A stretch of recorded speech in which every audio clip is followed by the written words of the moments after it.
So guys, ভয়ানক ভূমিকম্প হয়েছে ভাই। আমি আমার বয়সে, আমি আমার লাইফে এই প্রথম এরকম ভয়ঙ্কর ভূমিকম্প দেখলাম।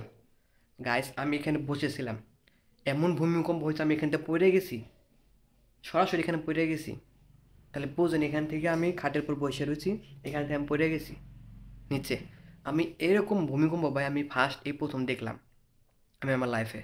সো আপনারা ভিডিও কোথা দিয়ে দেখতেছেন এবং কোথায় কোথায় কীরকম ভয়ানক ভূমিকম্প হয়েছে এবং আপনার সাথে কী ঘটনা ঘটছে আজকে এই ভূমিকম্প, আপনি কিভাবে এর উপস্থিতিটা টের পাইছেন অবশ্যই কমেন্ট বক্সে বলে যাবেন। সো এরকম ভূমিকম্প, আরও এর থেকে ভয়ঙ্কর ভূমিকম্প আমাদের বাংলাদেশে হবে, এটা একটা সতর্কমূলক ভিডিও। আপনারা সবাই সতর্ক হন। এর আগে অনেক দিন ধরে মানে গবেষণায় বলা গেছে যে বাংলাদেশে অনেক ভয়ানক ভূমিকম্প হবে এবং হতে পারে। কিন্তু আজকে শুক্রবার, আল্লাহ হাজার হাজার শুক্রিয়া যে আল্লাহ আমাদেরকে বাঁচাইছেন। আমি অনেক ভয় পেয়ে গেছি গাইস, সত্যি কথা, ছেলে মানুষ ভয় পায় না, কিন্তু এই ভূমিকম্প দেখা মানে আমি পড়ে গেছি, এটা একটা ভয়ানক কথাই।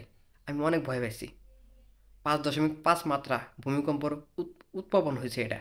মানে এমন একটা ভয়ঙ্কর ঘটনা, মানে সত্যি কথা আমি অনেক আপসেট হয়ে গেছি এই ভূমিকম্পটা দেখা। সো কে কোথা থেকে মানে ভিডিওটা দেখতেছেন অবশ্যই কমেন্ট বক্সে সাড়া দিবেন এবং আপনি কোন জেলায় থাকেন সেটা অবশ্যই কমেন্ট বক্সে বলে যাবেন। মানে এমন ঘটনা আমি আমার লাইফে দেখিনি। তবে অন্যান্য দেশে ভূমিকম্প হয়, সেটা আমরা টেলিভিশনের মাধ্যমে মোবাইলে মোবাইলে আমরা দেখে থাকি।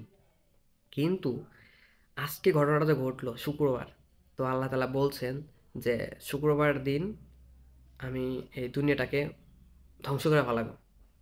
আজকে সেই জুম্মার দিন। সো এখন হয়েছে এমন না যে আল্লাহ একটু পরেও আবার ভয়ঙ্করভাবে হতে পারে।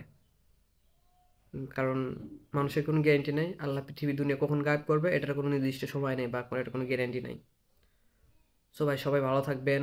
সবাই আল্লাহর কাছে শুক্রবারের দিন সবাই আল্লাহর কাছে নামাজ পড়বেন, দোয়া করবেন। সো ইনশাল্লাহ আল্লাহ যে বাঁচায় রাখছে, আমি যে এখন কথা বলতে পারতেছি এটার জন্য আল্লাহর কাছে হাজার হাজার শুক্রিয়া।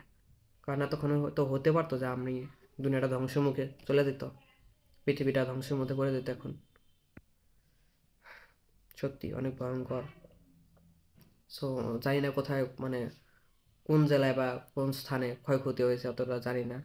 তবে যেহেতু ঘটনা মাত্র ঘটছে, সো এখন পর্যন্ত কোনো তথ্য পাওয়া যায় নাই, তবে ইনশাল্লাহ তথ্য পাওয়া যাবে। সো আপনারা ভালো থাকবেন, সুস্থ থাকবেন। আল্লাহ হাফেজ।